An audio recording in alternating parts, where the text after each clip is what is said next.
Hello everyone, अस्सलाम वालेकुम, नमस्ते, सत श्री अकाल। Welcome back to the another video. कैसे हैं आप लोग? I hope you all are doing great. मैं भी बिल्कुल ठीक हूँ, एकदम बढ़िया। दोस्तों, आज हम वीडियो वॉच करने जा रहे हैं। ये वीडियो है Pak army chief general Asim Munir goes begging to China. तो जल्दी से चलते हैं और देख लेते हैं इस वीडियो को। ओरिजिनल वीडियो का लिंक आपको मिल जाएगा नीचे डिस्क्रिप्शन में, सो आप वहां से ओरिजिनल वीडियो वॉच कर सकेंगे। चैनल पर न्यू है तो जल्दी से सब्सक्राइब कर लीजिए। बेल आइकन को ऑल नोटिफिकेशन पे भी प्रेस कीजिए ताकि सारे वीडियोस आपको मिलते रहें। So yes, let's start the video. Chanakya dialogues, इस वीडियो को लाइक करिए, हमारे चैनल को सब्सक्राइब करिए, बेल आइकन दबाना बिल्कुल मत भूलिएगा। आप भी सोच रहे होंगे मेजर साहब कहां ये नेता वेता बन के जा रहे हैं, कहां जा रहे हैं, कहां से चुनाव लड़ रहे हैं? तो दोस्तों, कहीं से चुनाव नहीं लड़ रहे, ना हम नेतागिरी कर रहे हैं। हम जा रहे हैं रिपब्लिक टीवी के समिट पे, जो कि ताज होटल में हो रहा है। और जब तक आप ये वीडियो देखेंगे तब तक माननीय प्रधानमंत्री वहां पे आ चुके होंगे। तो हमने सोचा कि हम भी थोड़ा सा बन ठन के जाएंगे, ठीक है। अच्छा, अब आते हैं मुद्दे पे दोस्तों। मुद्दा क्या है? मुद्दा है खालिस्तान और पाकिस्तान। खालिस्तानियों ने एक ट्विटर स्पेस किया, जिसमें ऑडियो कॉन्वर्सेशन सुन सकते हैं आप लोग। ट्विटर स्पेस किया और उसमें उन्होंने बुलाया खास अपने जो इनके इलेजिटिमेट अब्बाजान हैं उनको, ठीक है। इन्होंने, अब्बा कौन है इनके इलेजिटिमेट? पाकिस्तानी, जाहिर सी बात है। पाकिस्तानियों को बुला लिया, पाकिस्तानियों को बुला लिया। पाकिस्तानी अपने रियल नेम से उसके अंदर घुस गए। अब आगे हुआ क्या, ये जरा कॉन्वर्सेशन आप सुनिए, फिर मैं वापस आता हूं। ਤੁਸੀਂ ਗੱਲ ਰੱਖਣੀ ਨਾ, ਆਈਡੀ ਨਾ ਚੇਂਜ ਕਰਕੇ ਆ ਜਾਓਗੇ ਨਾ ਤੇ ਸਾਨੂੰ ਸੁਖਾ ਹੋਊਗਾ।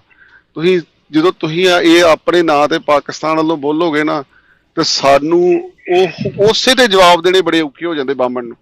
ਸਾਡੀ ਬੇਨਤੀ ਆ, ਛੋਟੇ ਭਰਾ ਲਾ ਲਓ, ਵੱਡੇ ਤੋਂ ਹੀ ਲਾ ਲਓ। नहीं जी, मैं अगे तो नाम चेंज कर ਸਾਡੀ ਗੱਲ ਨੂੰ ਪਕੜੋ ਸਾਡੀ ਗੱਲ ਨੂੰ ਜਿਹੜੀ ਅਸੀਂ ਕਹਿਣ ਦੇ। सुना आपने दोस्तों किस तरीके से खालिस्तानी पाकिस्तानियों को कह रहे हैं कि यार अपना रियल नेम मत लाओ वरना पकड़े जाओगे। बेटा भी गधा और बाप उससे बड़ा गधा, और ये बनाएंगे खालिस्तान और वो बनाएंगे कश्मीर। यार मैं नहीं समझ पा रहा कि ये लोग क्या चाह रहे हैं। मैंने ये बात मैं कई बार बोल चुका हूं, अगर इनकी आईक्यू जो खालिस्तानी है और जो पाकिस्तानी आका हैं इनके, जो इनके आका हैं वहां पर डीप स्टेट वाले, इन दोनों की आईक्यू मिला दो ना तो आईक्यू इनकी सिंगल डिजिट में है। मैं आपको दे सो स्टूपिड, ये ऐसे कर्म करते हैं ये लोग। एनीवे, अब आते हैं हम दूसरे खालिस्तानियों के बाप पे, पाकिस्तान के ऊपर। पाकिस्तान का जो चीफ ऑफ आर्मी स्टाफ है जनरल आसिम मुनीर 4 दिन के दौरे के लिए पहुंच गया चीन। अच्छा, ये चौथा मुल्क है जहां पे आसिम मुनीर साहब जा रहे हैं। और इसके पहले कहां कहां गए थे ये सोचिए जरा। इसके पहले गए थे सऊदी अरेबिया, यूएई और यूके, यानी कि 3 मुल्क इसके पहले जा चुके हैं।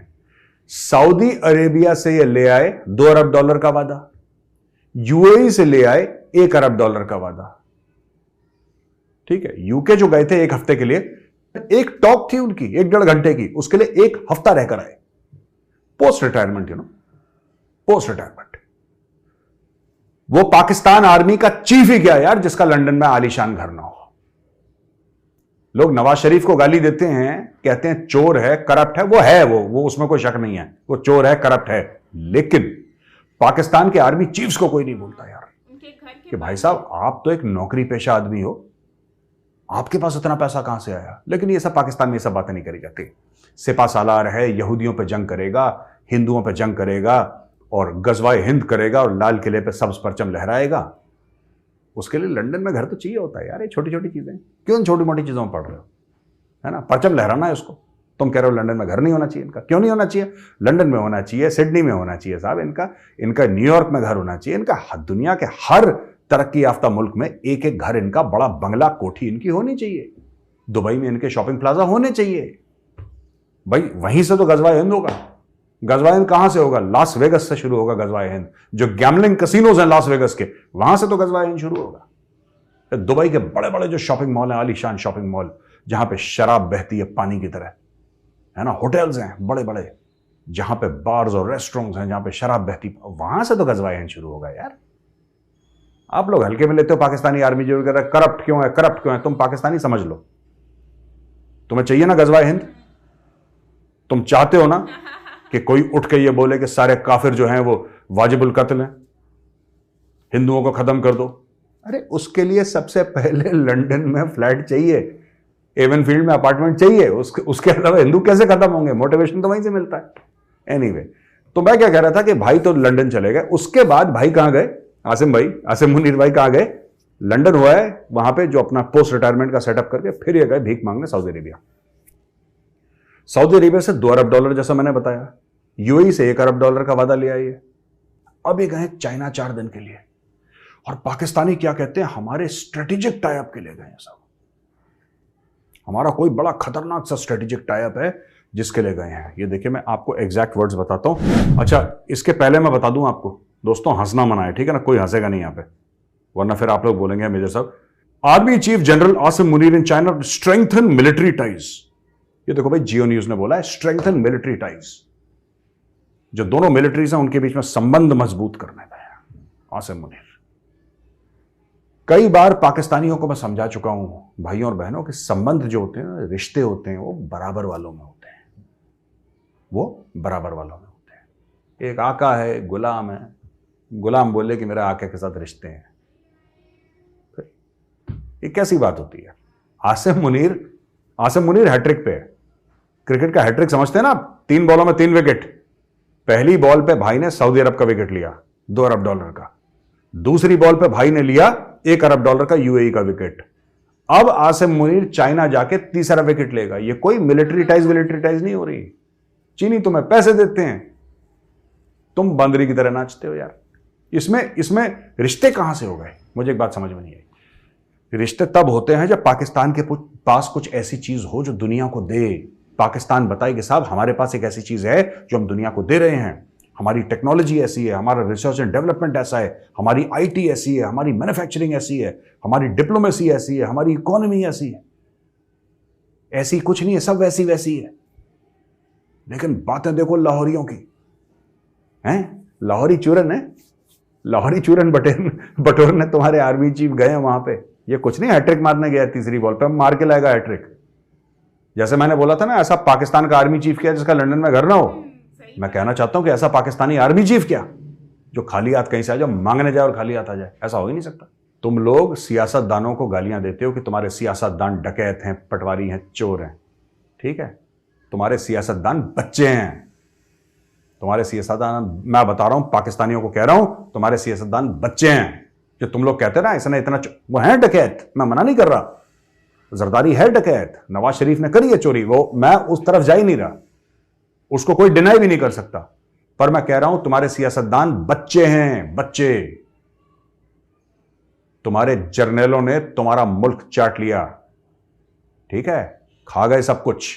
जो तुम्हारे मुल्क का लोहा था ना, उसको पिघला के पी गए तुम्हारे फौजी जर्नल। तुम्हारा आधा मुल्क ईस्ट पाकिस्तान बांग्लादेश बन गया। कौन था उस समय? फौज थी तुम्हारी, राइट? याह्या खान कौन था? कोई सियासतदान था? फौजी जर्नल था। पर फौजियों को कुछ नहीं यार, गजवा हिंद भी तो करना है उसने। तो क्या हुआ, वो शराब पी के 3 दिन अपने कमरे में बंद करके लॉक करके पड़ा, और उसके स्टाफ ऑफिसर्स की इतनी हिम्मत नहीं हो कि नॉक करके बोले कि सर भारतीय फौजें जो हैं वो ढाका पहुंच गई हैं, आप अंदर शराब पी के सो रहे हैं। किसी की हिम्मत नहीं हुई। ये बात सच है, आप जाके पढ़िएगा। तो इनके फौजी जर्नल यही करते आए हैं। और इनके फौजी जर्नल देखो, अब ये आसिम मुनीर साहब पहुंच गए चाइना। मैं ये बात की बात बाद में करूंगा, लेकिन दोस्तों मैं बता रहा हूं, ये आदमी खाली हाथ नहीं आएगा। आपको कुछ दिनों के बाद, 2-4 हफ्ते के बाद, 1 महीने के अंदर आपको पता लग जाएगा कि चाइना ने एक मोटी रकम दे दी इनको। मैं आपको गारंटी से कहता हूं, ऐसा हो ही नहीं सकता यार। ये जो इनकी शाहीन और हत्फ और ये सब जो मिसाइल है ना पाकिस्तान की, वो पाकिस्तान की असली मिसाइल कटोरा है। ये फेंक के मांगेंगे, मैं बता रहा हूं। ऐसा फर फर फर फर फर जाएगा, इस्लामाबाद से उड़ेगा, कटोरा बीजिंग में लैंड करेगा। Xi Jinping clean bowled, Xi Jinping बोलेगा यार ये कहां से आ गया, इसके लिए तो हमारे एयर डिफेंस ही नहीं है। इतना तगड़ा कटोरा है, ये घूम के आता है बिल्कुल, ये लोकेशन डायरेक्शन सब चेंज करता है, ऐसे ऐसे घूमेगा हवा में और फट से वहां पर लैंड करेगा। आसिम मुनीर ने कटोरा फेंक दिया, आप देखिएगा ये लेकर आएगा अपना बच्चा, खाली हाथ कभी वापस नहीं आता, देखिएगा, ठीक है ना। अब दोस्तों, राणा सनाउल्लाह जो इंटीरियर मिनिस्टर है पाकिस्तान का, उसने फिर भंड मार दिया है। सभी भंड मार रहे हैं वहां पे, सनाउल्लाह ने भी भंड मार दिया। सनाउल्लाह क्या कहता है? सनाउल्लाह ये कहता है कि अगले हफ्ते IMF की एग्रीमेंट साइन हो जाएगी। अरे तेरा काम है ये सब बोलना भाई, इज इट योर वर्क? एक ही आदमी झूठ बोल रहा था, इशाक डर, अभी तक उसको बोलते रहने देते। अब इन्होंने बोला कि नहीं, इशाक डर पे भरोसा नहीं रह गया, विश्वास नहीं रह गया पाकिस्तानी कौम को। क्योंकि हर तीसरे दिन बोलता है कि बस कल परसों हो जाएगा। हफ्ते में 2 बार इशाक डार बोलता है कि बस कल परसों भीख मिल जाएगी। हफ्ते में 2 बार बोलता है कम से कम कि बस 3-4 दिन की बात है, IMF की डील साइन हुई और पैसा मिला। अब उन्होंने बोला यार इशाक डार तू ठंड रख भाई, तूने बहुत गोलियां दे दी राणा सनाउल्लाह, अब तुम शुरू हो जाओ। ये जुगलबंदी चल रही है ना, एक हारमोनियम पे एक तबला पे, तो हारमोनियम बजा लिया अब तबला बजाना शुरू कर, तो तबला वादक है ये राणा सनाउल्लाह। अब राणा सनाउल्लाह ने बोला है कि अगले हफ्ते IMF की डील। अच्छा दोस्तों, IMF की डील के बारे में बताता हूं। IMF की डील होगी, मैं आज आपको बता रहा हूं, IMF की डील होगी, पाकिस्तान को पैसा मिलेगा। लेकिन IMF बिल्कुल, एक तो बाजू मरोड़ना होता है ना, एक बाजू उखाड़ना होता है। IMF यहां से ना उखाड़ देगा पाकिस्तान का बाजू, उसके बाद पैसा देगा। चाहे पाकिस्तानी कितना भी चीखें चिल्लाएं, यहूदी की साजिश है, इसकी साजिश है, उसकी साजिश है, हिंदू की साजिश है, साजिश होगी भी, मैं मना नहीं कर रहा, क्योंकि साजिश करने के लिए ज़हीन दिमाग चाहिए, साजिश करने के लिए भी तो एक ब्रेन चाहिए, एक इंटेलेक्ट चाहिए। साजिश करने गधा तोड़े ना साजिश। आपने कभी सुना है कि 2 गधों ने मिलकर साजिश करी? नहीं। जब 2 गधे मिलते हैं तो वही होता है ट्विटर स्पेस, जिसका मैंने हवाला आपको पहले दिया था। वो कह रहा है कि पाजी आप अपना नाम तो चेंज करके आओ, तो ठीक है। फिर वो ऐसे ऐसे काम करते हैं ये लोग। लेकिन fact of the matter is, सच्ची बात क्या है मैं आपको बताता हूं। सच्ची बात यही है कि ये अभी कौम को और झूठ बोलेंगे थोड़ी देर ना कि आने वाला है बस पैसा, तुम चिंता मत करो, everything is going to be fine, everything is okay. बस कौम को चूरा नहीं तो देना है यार। 75 साल से आप झूठी तो बोल रहे हो, हमारे सपनों का पाकिस्तान बनेगा जहां पे इस्लाम नाफिज होगा। 75 साल हो गया इस्लाम नाफिज। 75 साल लगते हैं इस्लाम नाफिज करने में। शरिया के हिसाब से चलेगा, कहां चल रहा है? शरिया कोर्ट्स भी हैं, तुम्हारी रेगुलर कोर्ट्स भी हैं जो वेस्टर्न लॉ के हिसाब से चलती हैं। रियासत मदीना, सब झूठ। ये भी झूठ है। IMF का अगले हफ्ते हो जाएगा साइन, होगा, ये बात तय है। मैं बार बार ये कहता आया हूं कि पाकिस्तान को IMF का पैसा मिलेगा, क्योंकि ऐसा कोई सगा नहीं जिसको पाकिस्तान ने ठगा नहीं। ये 22 बार ठग चुके हैं IMF को, ये 23वीं बार भी ठगेंगे IMF को। इनको पैसा जरूर मिलेगा, लेकिन हल्का सा, धीरे धीरे टाइम लगेगा भी थोड़ा सा। तो दोस्तों, पाकिस्तानी फौज का ऐलान है, ये director general inter services public relations major general Ahmed Sharif Chaudhry, और ये बंदा शरीफ बिल्कुल भी नहीं है। अच्छा, पाकिस्तान में जिसका भी नाम शरीफ होता है वो शरीफ नहीं होता, आपने कभी नोट करा होगा। Anyway, Pakistan army is a national army. All political parties are respectable for us, but we do not lean towards any political party और आइडियोलॉजी। सारी सियासी पार्टी जो हैं वो हमारे लिए काबिले इज्जत हैं, लेकिन हम किसी की तरफदारी नहीं करते। ये चौधरी साहब ने बोल दिया। अच्छा जी, आप किसी की तरफदारी इसलिए नहीं करते क्योंकि सबसे बड़ी सियासी जमात पाकिस्तान आर्मी है। पाकिस्तान की सबसे बड़ी सियासी जमात कौन है? पाकिस्तानी फौज है। ये कहते हैं पॉलिटिकल आइडियोलॉजी। पाकिस्तानी आर्मी की आइडियोलॉजी खुद एक पॉलिटिकल आइडियोलॉजी है। ये तो सिर्फ नाम के लिए लिखा है, ईमान तकवा जिहाद फी सबीलिल्लाह। आपने कौन सा जिहाद कर लिया? कौन सा ईमान तकवा? ये सब झूठी अरबी में 4 लफ्ज लिख लिए और सब लोगों को, क्योंकि इस्लामिक स्टेट है, मुस्लिम उम्मा को इंप्रेस करने के लिए आपने ईमान तकवा जिहाद फी सबीलिल्लाह कर लिया। आपका जिहाद तो DHA पे हो रहा है, आपका जिहाद तो कॉर्नर प्लॉट पे हो रहा है, आपके आर्मी चीफ तो पैसा चोरी करके बाहर भाग रहे हैं। ये आपका ईमान है, ये आपका तकवा है, ये आपका जिहाद फी सबीलिल्लाह है। हमें बोल रहे हैं कि साहब पॉलिटिकल पार्टी की तरफ हमारी ऐसी कोई मतलब पॉलिटिकल आइडियोलॉजी को हम लोग सपोर्ट नहीं करते। You yourself are a political party, you yourself are a political ideology. क्या बात कर रहे हो आप? इतना तो मुझे इंडिया में बैठ के नॉलेज है आपके बारे में। सबसे बड़ी पाकिस्तान की जमात जो है, सियासी जमात, वो पाकिस्तानी फौज है। इन्होंने हर एक पॉलिटिकल पार्टी को, ज्यादातर, मैं सबकी बात नहीं कर रहा, लेकिन हर एक जो मेजर पॉलिटिकल पार्टी है, इन्होंने जन्म दिया है उसको। पाकिस्तान पीपल्स पार्टी को किसने जन्म दिया? जो पाकिस्तान मुस्लिम लीग नून है, उसको किसने जन्म दिया? पाकिस्तान तहरीक इंसाफ को किसने जन्म दिया? Who gave birth to Imran? Imran Khan के सियासी, जो इसके सियासी रहनुमा हैं, जिन्होंने रास्ता दिखाया इमरान खान को, जो इसके सियासी बाप हैं, वो कौन है? पाकिस्तानी फौज है। आप पाकिस्तान की तारीख में जाइए, इतिहास में जाइए, आपको पता लगेगा। All these so called politicians जो डेमोक्रेसी की कसमें खाते हैं ना, जो डेमोक्रेसी की कहते हैं कि डेमोक्रेसी की वजह से हमारी सांसें चलती हैं और लंबी लंबी चौड़ी कसमें खाते हैं, हल्फ उठाते हैं, ये सब के सब तो GHQ रावलपिंडी की पैदाइश है। कुछ सच बोलते हैं, कुछ झूठ बोलते हैं। शेख रशीद सच बोलता है, वो भी भंड मारता है लेकिन सच बोलता है। वो कहता है मैं गेट नंबर 4 की पैदाइश हूं, वो कहता है, ठीक है। ये लोग नहीं कहते, दैट्स इट। अच्छा दोस्तों, ये तो पाकिस्तान की काफी क्लास ले ली। मैं आपको बताता हूं एक अच्छी खबर है इंडियंस के लिए, एज यूजुअल इंडियंस के लिए अच्छी खबर होती है, एज यूजुअल पाकिस्तानियों के लिए बुरी खबर होती है। शारजा क्रिकेट स्टेडियम में एक स्टैंड है जो कि सचिन तेंदुलकर के नाम पे नेम कर दिया है शारजा की क्रिकेट अथॉरिटीज ने। हम आपको धन्यवाद बोलते हैं, हम आपको थैंक यू बोलते हैं कि आपने, वो सिर्फ इंडियन लेजेंड नहीं है, ग्लोबल लेजेंड है सचिन तेंदुलकर, और आपने लेकिन बिकॉज ही इज इंडियन तो we take great pride in Sachin Tendulkar, आपने सचिन तेंदुलकर को ऑनर करा, इसके लिए आपका बहुत बहुत धन्यवाद। और फॉर द शारजा अथॉरिटीज।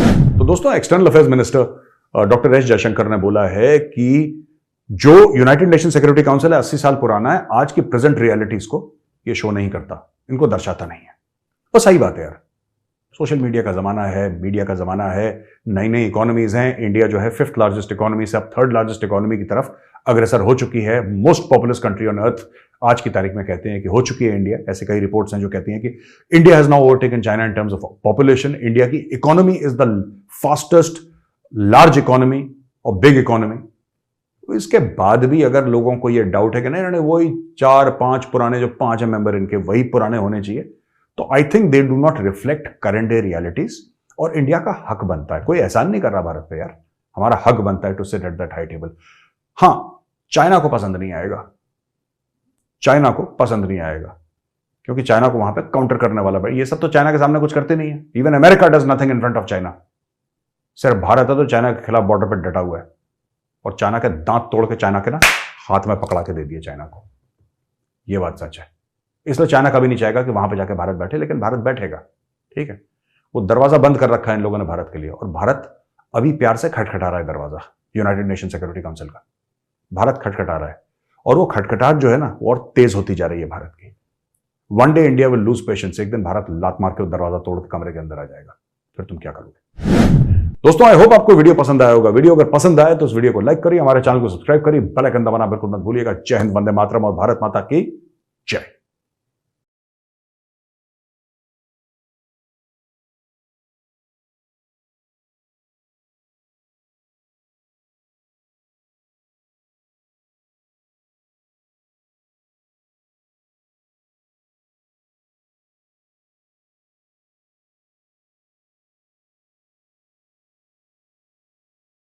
आपने वीडियो में देखा ना किस तरह से मेजर साहब ने स्टार्टिंग में ही रोस्ट कर दिया उनको। वो बड़ा फनी सा रोस्ट किया, मुझे बड़ा मजा आया कि बेटा भी गधा और बाप भी गधा। तो यार ये जो मतलब रिकॉर्डिंग हो रही थी, ये कॉल रिकॉर्ड आई थिंक ये लीक हुई है ना, तो शायद ये रिकॉर्डिंग मतलब इससे मुझे यही आइडिया होता है कि इंडियन जो गवर्नमेंट है ये बहुत ही ज्यादा एक्टिव है इन चीजों में। तो इस तरह की चीजें देखो किस तरह से निकल कर बाहर आ जाती हैं। तो विच मीन इज दैट कि इंडिया और पाकिस्तान में जब कनेक्टिविटी होती है ना, तो हर चीज को मतलब कि ये लोग रखते हैं। अभी बीच में जो माय फर्स्ट विजिट वाला जो सीन हुआ था ना, शायद इसी वजह से लोगों ने इसके ऊपर कहा था कि नहीं ऐसा नहीं करो, इससे बड़ी प्रॉब्लम्स हो सकती हैं। और शायद यही रीजन था इसका कि जो लोग मतलब कि फर्स्ट इंडिया का विजिट करवा रहे थे सोशल मीडिया पर यूट्यूबर्स को, तो इसीलिए मना किया जा रहा था। क्योंकि देखें ये कॉल रिकॉर्ड भी जो है वो निकल कर आ गई है ना, तो इसी तरह से इसका मतलब ये है कि इंडिया और पाकिस्तान के बीच में जब भी कोई बात होती है तो वो जो है वो 100% श्योरिटी के साथ बोल रही हूँ कि वो लीक होती है। लीक नहीं मतलब कि उसको सुना जा रहा होता है, उसके ऊपर सबकी कान होते हैं। तो इसलिए इस चीज से बिल्कुल अवॉइड करना चाहिए टू बी ऑनेस्टली। वैसे तो हम जैसे सिंपल से लोग हैं, हम लोग तो कुछ भी ऐसा बोलते नहीं है, लेकिन मजाक में भी कोई ऐसी बात नहीं बोलनी चाहिए जो आपके लिए गले का फंदा बन जाए। और ये फर्स्ट विजिट वाला सीन बिल्कुल ही खराब था। जैसे मेजर साहब ने कहा कि घर में बैठ के आप लोग अच्छी अच्छी बातें करें, प्यारी प्यारी बातें करें, शेयर करें अपने रिव्यूज, लेकिन ये विजिट मत कराएं। यह हमारे यहाँ पर ये है, हमारे यहाँ पर ये है, हमारे यहाँ पर ये चीजें मत करें, क्योंकि इसी से ही आपकी जो है प्रॉब्लम्स आपके लिए हाईलाइट होती हैं। वेल रोस्ट बड़ा फनी किया कि बाप भी गधा और बेटा भी गधा, तो ये बनाएंगे खालिस्तान और ये बनाए लेंगे कश्मीर। तो ये वाला बड़े फनी था और मजे की लाइन थी। आपको कौन सी लाइन उनकी फनी लगी और मजे की लगी वो मुझे जरूर बताना है। एक तो उन्होंने शरीफ वाली बात कही कि इनका नाम शरीफ है, लेकिन एक मजे की बात यह है कि जितने भी शरीफ है ना, जिनके नाम से शरीफ लगता है वो शरीफ होते ही नहीं। और ये बात सच है, सच बता रही हूँ। मैंने भी ये ऑब्जर्व किया है कि जितने भी लोग हैं जिनका नाम शरीफ से शुरू होता है, एक्चुअली दे आर नॉट शरीफ। और जो मासूम कहते हैं ना दिखते हैं, वो मासूम होते नहीं है, जो दिखते हैं वो होते नहीं है। जैसे कि मैं मासूम हूँ, दिखती हूँ, पर यकीन माने मैं मासूम हूँ, इनोसेंट हूँ। मुझ पे ये लागू नहीं होता कि मैं मासूम नहीं दिखती हूँ पर हूँ नहीं, ऐसा नहीं, मैं मासूम, बहुत मासूम हूँ, बहुत इनोसेंट हूँ, यकीन माने मेरा। लेकिन जो शरीफ हैं बेसिकली दे आर नॉट शरीफ एक्चुअली। और ये आपको सबसे बड़ी बात नवाज शरीफ एग्जाम्पल है। वेल अब यहाँ पर बात हो रही है प्रॉपर्टीज की, तो नो डाउट हमारे यहाँ पर जो बड़े बड़े जो लोग हैं ना, उन लोगों की जो प्रॉपर्टीज हैं वो आउट ऑफ कंट्रीज में मौजूद है। पाकिस्तान में भी होंगी लेकिन उतनी नहीं है जितनी डिफरेंट कंट्रीज में मौजूद है। पता नहीं ये लोग बनाते क्यों है वहां पर प्रॉपर्टीज जाकर। हाँ, वो इसी वजह से क्योंकि उनको पता है एंड में पाकिस्तान का मुस्तकबिल क्या है, उनको ये पता होता है, इसीलिए।